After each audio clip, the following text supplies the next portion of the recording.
The Silence Before Midnight, Episode 2, The Second Voice. After the call, Kojo Bedu tried to move on. He told himself that it was just another strange night on radio, but there were two things he couldn't ignore. The first was the news, a woman found dead, the same night, the same time.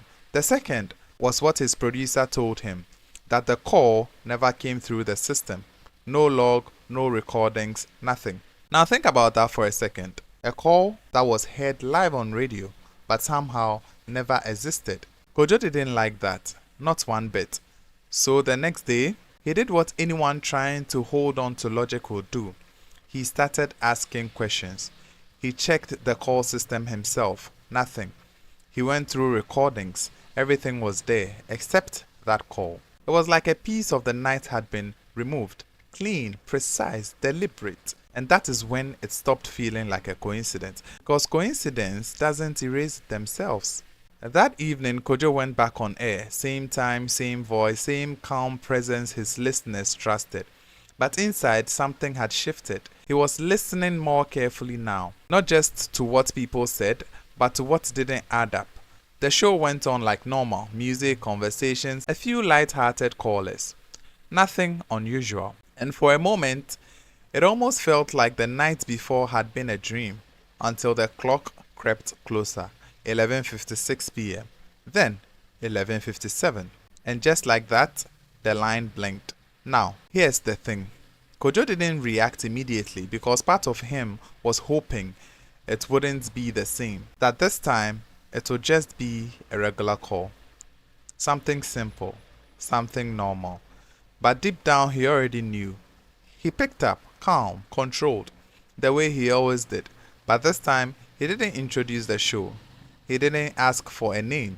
He just listened. And the voice that came through was a man, steady, not shaking like the woman from the night before. No fears, no hesitations, just calm. The kind of calm that feels wrong. The man spoke like he had been waiting, like he knew exactly when to call and exactly who would answer. He said he was a driver, a taxi driver.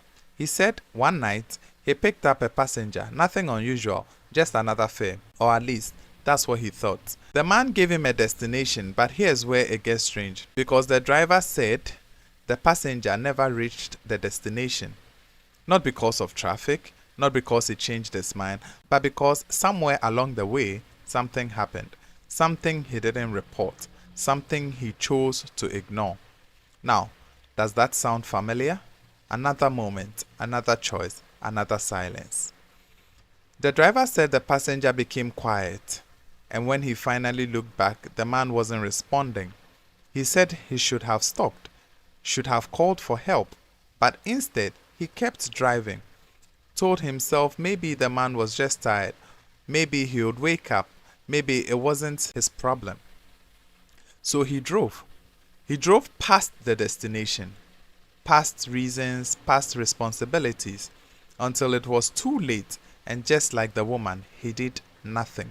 Now at this point, Kojo's grip on the deck tightened because this wasn't random anymore. Two callers, two confessions, same pattern, same weight, and then the driver said something that made Kojo freeze.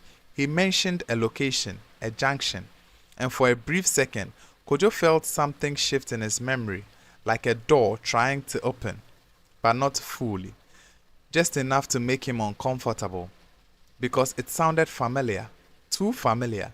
Kojo asked him to repeat it, but the driver ignored the question. Instead, he asked Kojo something, a simple question, but the kind that lingers. He asked, if you were there, what would you have done? Now that question, it wasn't just for conversation. It felt targeted, personal. Like it wasn't meant for the audience, it was meant for Kojo. And before Kojo could respond, the driver let out a quiet breath, almost like a laugh, then said, funny thing is, someone was there. And he also did nothing. There was silence, heavy silence, uncomfortable silence. Kojo's throat went dry, because now it didn't feel like a story anymore. It felt like a mirror. And then the driver spoke again, slower this time, deliberate, like he wanted every word to land exactly where it should. He said, May it never be said that we stood knees deep in a river but died of thirst.